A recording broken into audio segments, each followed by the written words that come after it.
ಹರ್ಷ ಸಮೂಹ ಸಂಸ್ಥೆಗಳ ವತಿಯಿಂದ 13ನೇ ವರ್ಷದ ವಾರ್ಷಿಕೋತ್ಸವ. ಬೆಂಗಳೂರು ಗ್ರಾಮಾಂತರ ಜಿಲ್ಲೆ ನೆಲಮಂಗಲ ತಾಲೂಕಿನ ಜಕ್ಕನಹಳ್ಳಿಯ ಕಂಬಯ್ಯನಪಾಳ್ಯದ ಹರ್ಷ ಸಮೂಹ ವೆಚ್ಚ ಸಂಸ್ಥೆಯ ವಾರ್ಷಿಕೋತ್ಸವ ಅಂಗವಾಗಿ ಮಾದಕ ವಸ್ತುಗಳು ಮತ್ತು ಸಾಮಾಜಿಕ ಜಾಲತಾಣಗಳ ಬಗ್ಗೆ ಅರಿವು ಕಾರ್ಯಕ್ರಮವನ್ನು ಆಯೋಜಿಸಲಾಗಿತ್ತು. ಪೊಲೀಸ್ ನೇಮಕಾತಿ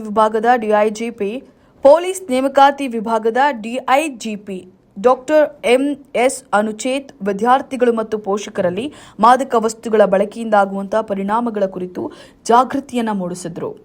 ಈ ಸಂದರ್ಭದಲ್ಲಿ ಶಿಕ್ಷಣ ಸಂಸ್ಥೆ ಸಂಸ್ಥಾಪಕರಾದಂತಹ ಶಿವಕುಮಾರ್, ಬೋಧಕ ಸಿಬ್ಬಂದಿ, ವಿದ್ಯಾರ್ಥಿಗಳು ಉಪಸ್ಥಿತರಿದ್ದರು. Next up we have the students from 10B, Gagan Bhai, first time.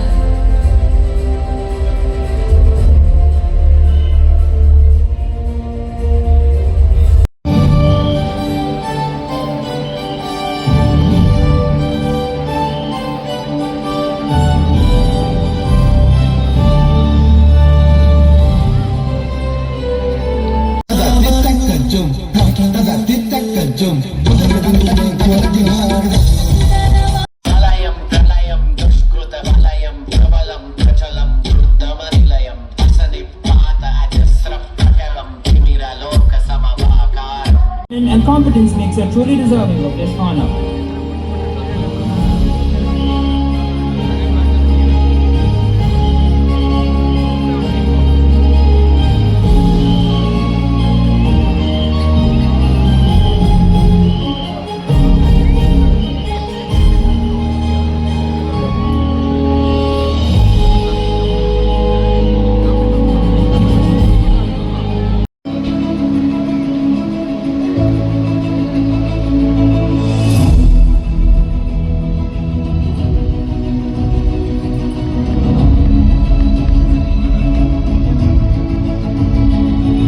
ಮಾಧ್ಯಮದೊಂದಿಗೆ doctor M ಅನುಚೇತ್ ಮಾತನಾಡಿ, ಮಾದಕ ವಸ್ತುಗಳಿಂದ ಮಕ್ಕಳನ್ನು ದೂರ ಇಡೋದು ಅತ್ಯಗತ್ಯವಾಗಿದ್ದು, ಮೊದಲಿಗೆ ಪೋಷಕರು ಅರಿವನ್ನು ಮೂಡಿಸಬೇಕು.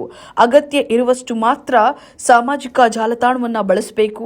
ಡಿಜಿಟಲ್ ಅರೆಸ್ಟ್ ಸೇರಿದಂತೆ ಸಾಮಾಜಿಕ ಜಾಲತಾಣದಲ್ಲಿ ಆಗುವಂತಹ ಕೆಲಸ ತೊಂದರೆಗಳ ಕುರಿತು ವಿದ್ಯಾರ್ಥಿಗಳ ಜೊತೆಗೆ ಪೋಷಕರಿಗೂ ಅರಿವು ಅಗತ್ಯ ಅಂತ ಹೇಳಿ ತಿಳಿಸಿದ್ರು.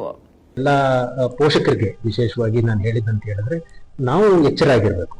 ನಮ್ಮ ಮಕ್ಕಳು ಯಾವ ತರ ಹವ್ಯಾಸಗಳಿದ್ದಾವೆ, ಯಾವ್ದಾರ ವ್ಯಸನದಲ್ಲಿ ಸಿಗಾಕೊಂಡಿದಾರ, ಮತ್ತೆ ಏನಂತ ಎಚ್ಚರವಾಗಿರ್ಬೇಕು. ಆಮೇಲೆ ನಂತರ ಅದಕ್ಕೆ ಬೇಕಾದಂತ ಕ್ರಮಗಳನ್ನು ಮಾಡ್ಬೇಕು. ಮತ್ತೆ ಯಾವ ರೀತಿ ಅವರ ಫ್ರೆಂಡ್ ಸರ್ಕಲ್ ಇರ್ಬೋದು, ಬೇರೆದಿರ್ಬೋದು, ಅದನ್ನ ಅವ್ರು ನೋಡ್ಕೊಂಡು ಅವರು ಎಚ್ಚರವಾಗಿದ್ದು ಕಾಪಾಡ್ಕೋಬೇಕಾಗಿದೆ. ನಾವೆಲ್ಲರೂ ಕೂಡ ಇದನ್ನ ಕೈ ಜೋಡಿಸ್ತೀವಿ.